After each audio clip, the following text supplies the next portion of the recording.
Hey everyone, and welcome to the last episode of 3030 for 2018. Val and I here ready to do this for the second time today. We actually got the chance to do this for our friends across the pond in the UK, so super excited to be going through everything again with my friends on the US side. So, what are we going to be covering today? In the month of December, I have been asked many times about voice search. So I want to just get an opinion out there, and kind of answer the question, is voice search really a thing yet? Google updated the PageSpeed Insights tool. They added Lighthouse data, which is pretty cool. That was something that's not pretty cool, in my opinion, is that Google launched a new tool that grades the SEO on your site. That I can hear the collective sigh of SEOs everywhere. Want to talk about site audits? What do you include in them? Want to tell you what I include in ours? And then, of course, as per tradition on 3030, I will be going through my predictions for 2019, but also reviewing and judging myself harshly on what I said would happen in 2018. So, let's get into it because we only have 30 minutes. Number one, a question I get very often: how can I win at voice search? I get this question at least once a week. And, it's kind of a weird question, in my opinion, on this point in time, because I don't believe that there's really any way that someone can that someone can claim that they are winning at voice search. So, before we get into the opinion part of this, let's look at the market share, the voice assistant market share, and the good folks at VoiceBot.ai did a really great study. Just looking at, back in 2017, so not too old where it's not relevant anymore, and, so probably grew a little bit, changed a little bit here, but when you look at it, in 2017, Siri owned 48.4%, so let's just call it just shy of 50% of the market share for voice, right? Google Assistant's right behind that, just shy of 30%. Then Alexa, which I'm sure a lot of people are probably surprised about because you think, man, everyone has an Echo. And then you have Bixby, you have Cortana, Hound, and then a few others, right? That round out the rest. So looking at that is just the technology behind, right? But then you kind of have to look, okay, so now we know that Siri owned the market, a little while ago.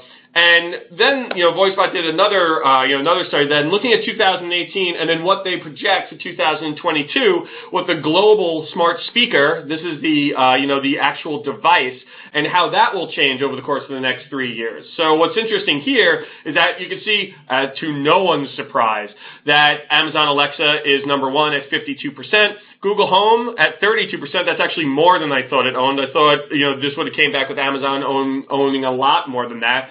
Apple HomePod at 12, and then all the others, whatever those are, at 4%, rounding it out. But those are the three major players that everyone cares about, right?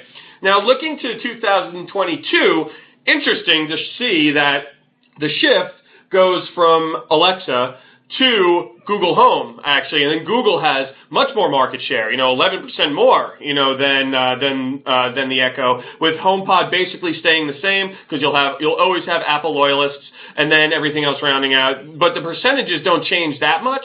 But it's interesting to see that, like the total market share. But it's interesting to see how much Google actually creeps up. And I think, to me, what that means is that you're not going to I don't think that means like people physically owning Google Home, right? To me, I agree that Google is going to, take up much more of the market, but I believe it's because they are going to be partnering with a lot more voice-enabled devices, or companies that will have many more voice-enabled devices. And I think that it's more the technology behind Google that's going to expand, not necessarily Google Home devices. I mean, I'm sure people will have them. Echo will always be there, or some version of it. Google Home will always be there, some version of it. HomePod will be there, some version of it.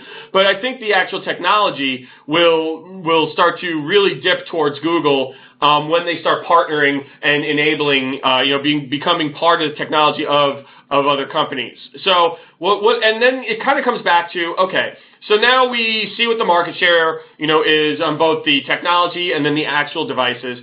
But then you kind of have, so then the question comes up again, okay, whatever, Pat, like, what about voice search? What should I do about voice search? How can I win? And the best way that I can go through the way that I think about it is to go through this. So, when you think about voice search, augmented reality, not typing something into a key, on your keyboard into a search bar, the first thing that comes up to everyone is more than likely Google Glass, right? Google Glass made this real. It made it a possibility. It's like, oh man, okay, we can have devices that you can talk to. Not that that is a new technology, but this is, something that in the way that we search day in and day out, Google Glass actually made it real and gave the possibility of an augmented reality piece where you're looking at a product in Walmart and you're getting comparison shopping right there, right? But to me, it then takes the next step, which is where we are today. Home assistants, right? And home assistants brought voice search to the masses a very short time ago. Like, everyone has to remember that voice search has not been around for 50 years or anything like that. It's still very, very young. It's in its infancy right now. And what I always say is that the home assistants of today, the HomePods, the Google Home, the Echo, those are the Wiis of voice search right now, right? Because when you think about it, we brought motion control video gaming, and I'm motioning in the air. Only Val can see this, and she's looking at me like I'm crazy. But that brought motion control gaming to the masses and made it real. And now it actually has made it standardized, right? Every video game console has motion control, and if you don't have it, you're an old farty system. You can't not have it now. But the question then comes up, or the point then comes up, like, who the heck is playing with their Wii these days, right? Most Wiis are sitting in a corner somewhere, gathering dust with cobwebs, or sitting in a GameStop doing the same thing. My point being that no one is really using the Wiis anymore, which is what I think is going to happen to these home assistants. I think that it's going to become that these technologies just start to exist within appliances like your thermostat, your refrigerator, your dishwasher, your car, things like that. And I'm not even sure that the home assistants will exist anymore. Maybe in some shape or form, but ultimately I think that everyone will have some kind of command center, screen in their house. And it won't necessarily be like a Google thing. It'll just be a screen, and you pick the technology that you want to use because Google partners with that company. So that's how I think voice search is actually going to grow. But right now, everyone, I got to tell you, going to do some real talk right now, there is no real measurement. There is no one on here that can tell me that they are winning in voice search because there is no massive tracking or reporting mechanism for it. And I'm not talking about people who have skills or people who are tracking a couple of thousand keywords and saying like, well, I got voice, I have voice answer boxes here, things like that. I'm winning at voice search. No one can tell me, on a massive scale. There's nothing in like Google Analytics or Google Search Console, things like that, that tells me that people are actually asking these questions to a voice assistant, or at least there's no public way to access that many people know about. If there is one out there that, we all know Amazon and Google and Apple have this information on servers. We probably know that they've already been able to parse it out. They could probably assign an some sort of value or monthly search volume to it. But at the end of the day, the way that we look at measurement, there is none for voice search.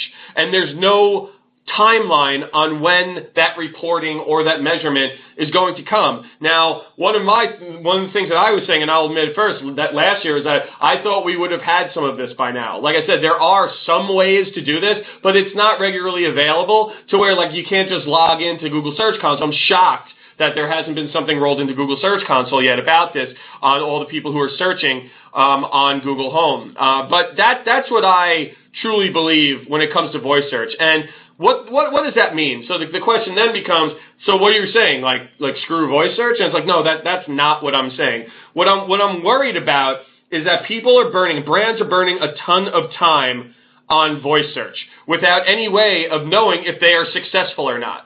And like I said, there are a very small, minute, group of people who could probably say that they're doing okay, but or have any type of data around this. But that is very few and far between. And that would be huge companies that have ins at Google and things of that nature. People who are being used as tests and things like that. But for me, for the masses, all the regular folks out there, we don't have a way to report this. But what I'm saying is that you should not ignore voice search. That's not what I'm saying, so I want to be very clear about that. But what I am saying is that don't burn all of your calories on voice search, because a lot of folks, most folks I would say, still have day-to-day SEO stuff that they need to do to their sites that can make their business work now, that they can actually report on. So with that said, the other thing I also believe is that I don't think most voice searches are searches at all. I think they are voice commands.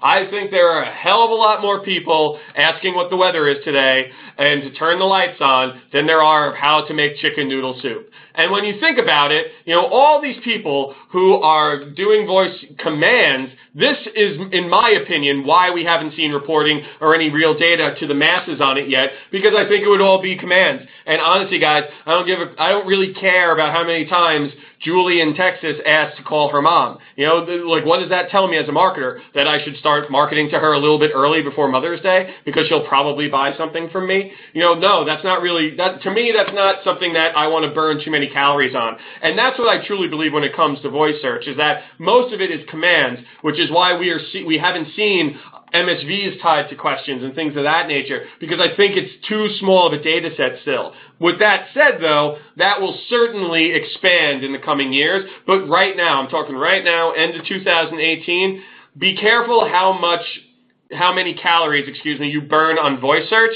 because a lot of it could probably be saved, should probably be focused on regular day-to-day SEO items. That's probably where you're going to get a bigger bang for your buck.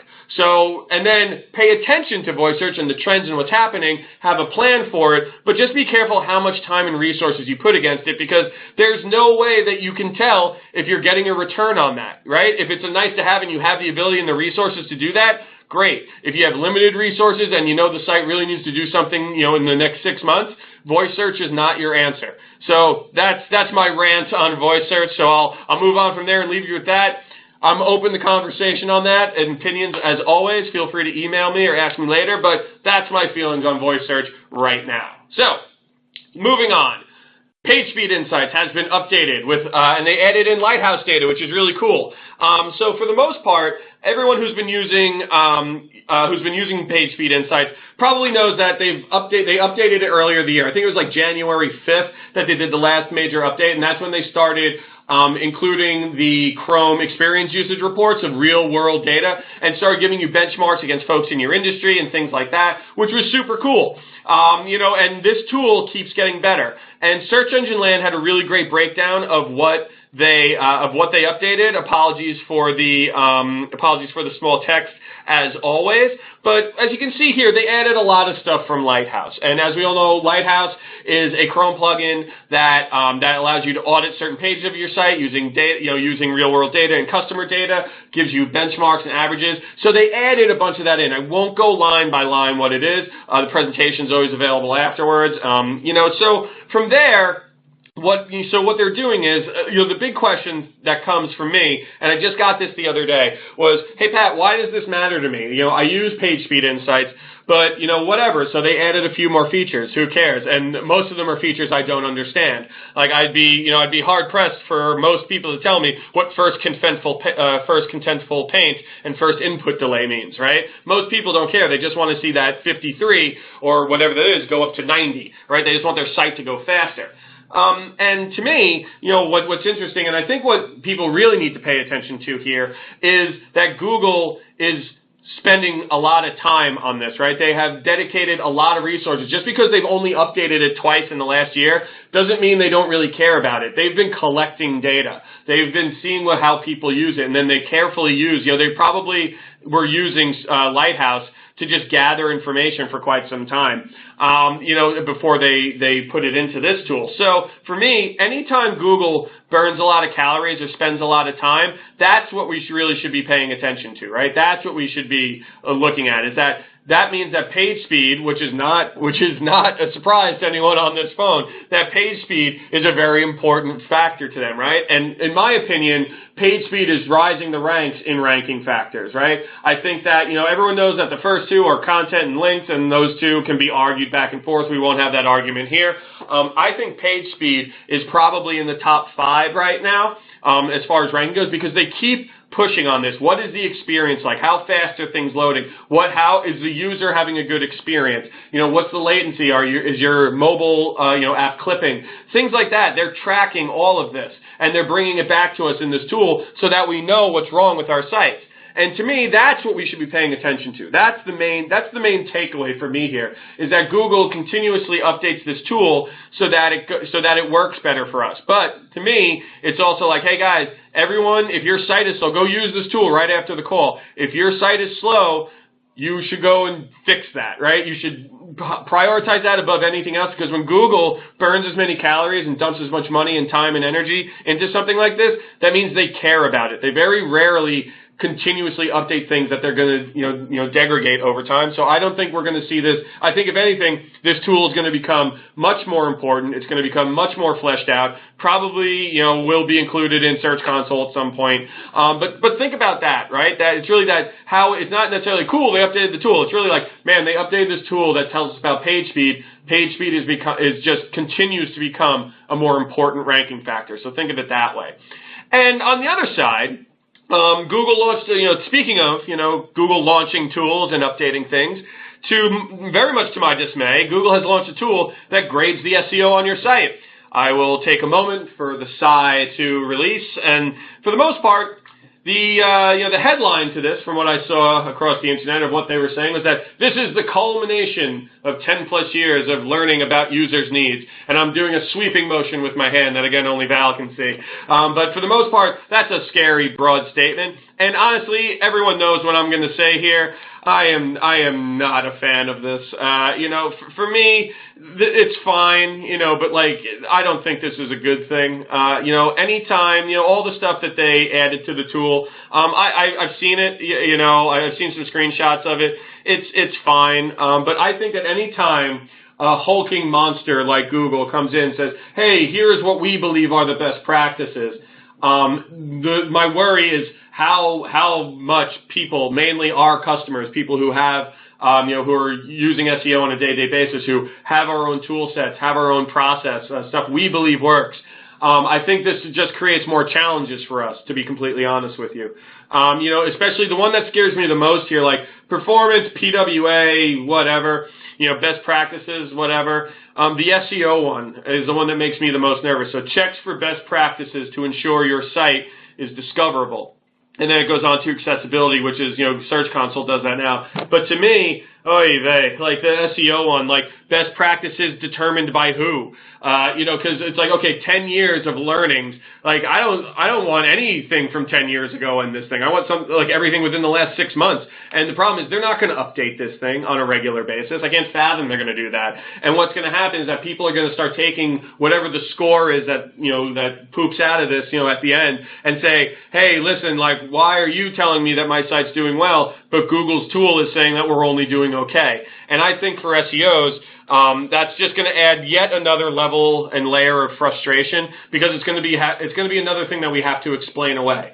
Now, it could also work in the reverse, where Google's saying we're doing good, but that the site needs some things done, and then people won't make an investment in it because Google's saying that my site's okay. I will guarantee you that within the sales calls that I take in 2019, that will come up. I don't need SEO because Google's tool tells me my site's fine, and it's not going to be good. So I am not a fan. Unsurprisingly, I'm sure to everyone on the phone who joins the show regularly, I'm sure I am not a fan of this. I think it's bad. I think it's a bad thing, and I think it's going to cause a lot of headaches for us. But at the end of the day, what would SEO be without new challenges? So I guess I could look at it that way. I'm a positive guy. Optimism, glass half full. Glass half empty on this one, but, for me, personally. But that could just be me being an old crotchety SEO guy after 15 years and just being like, Google, and shaking my stick, my cane at it. But, at the end of the day, that's my opinion on that. Again, if you have an opinion on it, would love to hear it. Would love to have a conversation if you think it's a good thing.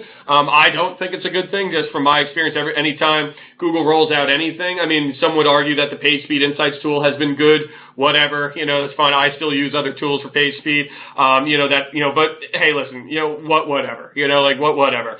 And moving on until, so I don't fall back into another rant about my love-hate relationship with the Googs. Let's talk about site auditing. Talk about page speed, and something that we measure, and, something that we do here day in and day out at Conductor. So for anyone who is not a Conductor customer on the phone, when you first start at Conductor, as a customer, you get a site audit, and one of my teams executes on that. Very capable team, with years and years and years of experience behind them. And, what's been interesting here is that, there's definitely, a different level and different iterations of types of audits, right? So our audit it definitely falls, more to the side, because I always say, like, when I was back at the agency, we did more of like the book report audit is what I call it, and that's just me. That's just Pat Reinhardt calling it. And what that is like the 100-page Word document that gives the history of search, that gives you all the education that you need, and then maybe there's 20 recommendations sprinkled in within those, within that education. Nothing wrong with that audit if that's what the client wants. Here, it's been interesting. Like I said, I've done that audit. And then you have, like, the far, far, far other end, like the Alan Bleiweiss audit, which is, like, the forensic, super in-depth, takes weeks and weeks and weeks and weeks to put together, really thoughtful and, thought-provoking and things of that nature, but they take a really long time. So another fine part of an audit. But then there's the audit that I like to give, and I call it, and everyone excuse my language, is the get shit done audit, right? What is wrong with my site, and what can I do in the next 3 to 6 months to correct those issues? I just want to get shit done. And that's the audit that we deliver. We're happy to do education. Anyone who has worked with me knows that I am more than happy to take time out of my day to talk to a customer, a friend, or a colleague about this, teach them and all that. And all of them fall on these points, content, accessibility, mobile experience, what are you doing from a blog and article standpoint, you're educating your client. We won't go through all the individual ones. But for me, I guess what I should have titled this was, what type of audit do you do? And then we could have the conversation of what's included. So for me, this is more, that's what we do here. Like, I like being able to give people something to do when I get off the phone with them, right? Like, hey, listen, even if this is 10 slides, we always give all the raw data. We pull everything down from, our crawling sources, mainly DeepCrawl, our partner, and, we put it into, when we put that information and we translate it and we prioritize it and we say you should do these things first, then we provide a presentation. That presentation could be 10 slides, it could be 100 slides, depends on what we find. But at the end of the day, we don't provide a lot of educational material anymore, because what we've found is that a lot of people just want to get shit done. And that's the type of audit that we deliver, and we've gotten a really good response from it. Now, is it perfect? No, I don't think anyone on this phone who does audits, I don't think anyone's audit is perfect, because it's always going to be evolving, and that's the challenge, is keeping up with everything, right? But I would be interested to hear, and this is something I would love, opinions and people to email me, throw out suggestions. What do you put in a site audit if you do them? Because I'd be really interested to see what other folks are doing. I know what guys like Alan do, and I know what folks at agencies do, but would love to hear people's opinions on what you do from an auditing standpoint. That's what we do here at Conductor. And like I said, we're all about, I want results. I want to move the needle for our customers. At the end of the day, but I understand that there are folks who really want to educate as well. And I think those are two different deliverables. But at the end of the day, SEO is a game of opinions, right? And everyone has a few. So with that said, that's my opinion on that. Moving on. Okay, let's get into it, folks.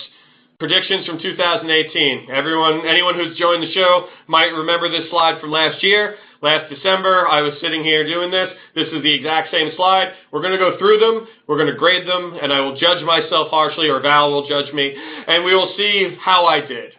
So, number one, the convergence of search and UX will continue to grow. I think I can put this one in the W column. I think for the most part, everyone, would agree with me that, user experience and the experience of the site as a whole, page speed, things of that nature, has grown over 2018. That's something that I'm pretty confident in that we were correct on, and I think we're going to continue to see that grow. I don't think that trend's going to go anywhere anytime soon. Next one was, content will no longer just be considered just early stage.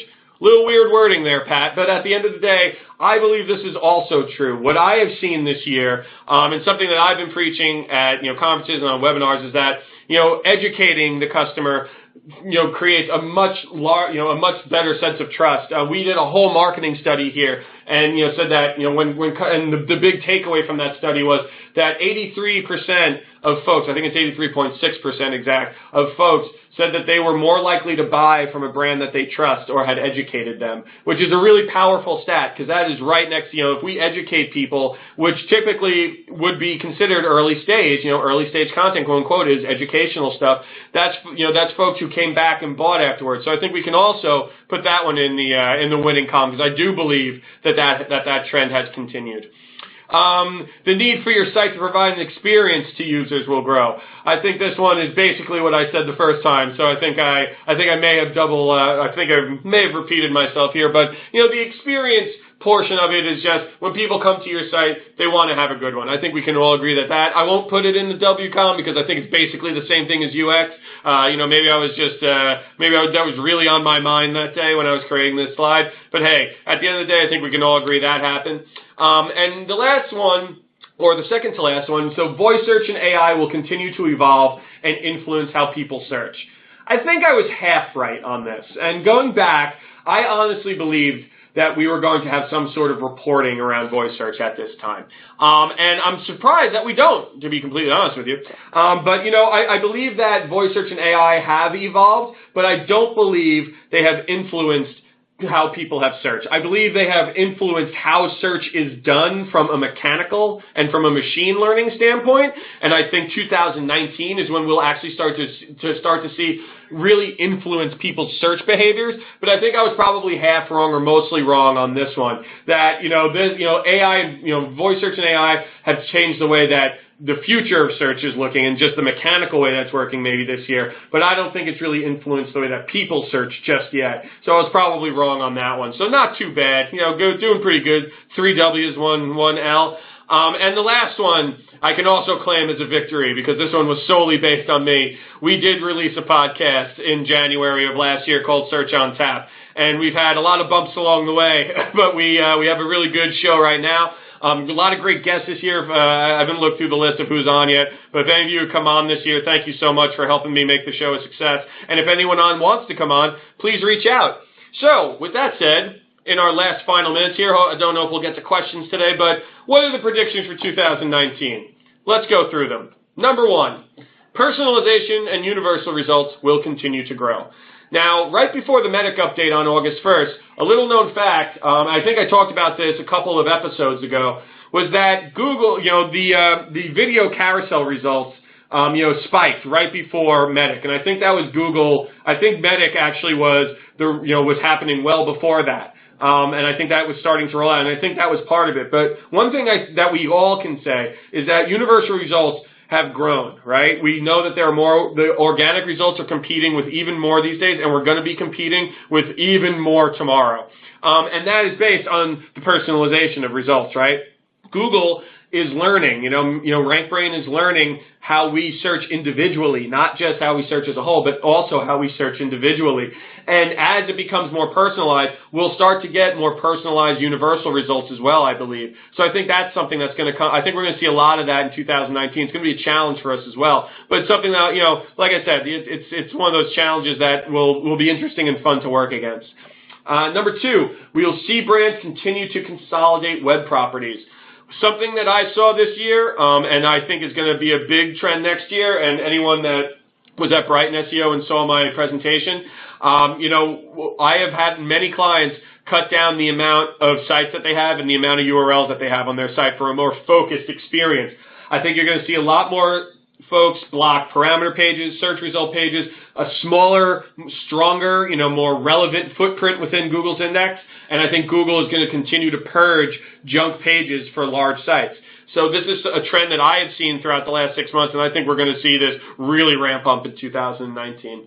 Of course, it would not be anything without voice search coming in, and I do believe more devices will become voice-enabled. Your dishwasher, your refrigerator, your thermostats, which already a lot are voice-activated. But this year, I think, is when voice search is going to find its identity. I think we're all going to be talking, like this time next year, we're going to be talking a lot more about voice search and how it impacted the way that people search and behavior and how we track it. And finally, the last one, the idea that search data can be used for other things than just search will gain steam. This is something that anyone who has talked to me or seen a lot of my presentations or my boss, Stefan, we use, search data for a lot of other things, within our businesses. Point in case, For WeWork, we use search data to inform them where they should open their next building based on demand, right? That has nothing to do with search. That's actually them going out and physically either acquiring a building or buying up lease space where people are looking for either the brand name or co-working. So with that in mind, if you think about all the data you have access to, and think about how you can use it to help other parts of your business. It'll help you in your career, but also help your company in interesting ways. So I think that is truly going to happen. And with that, right on time, unfortunately no questions today. Everyone who celebrates, happy holidays to you. Thank you so much. As I say every single month, this is my favorite part of my job, and I would not be able to do this without you. Thank you so much. If anyone does have any questions, wants to argue with me about the voice search point or the Google point, or wants to, give me their opinion, email me at preinhardt. Hell, give me a call. That's fine with me. But from Val and I to you and yours, happy holidays, and we will see you guys in 2019. Take care.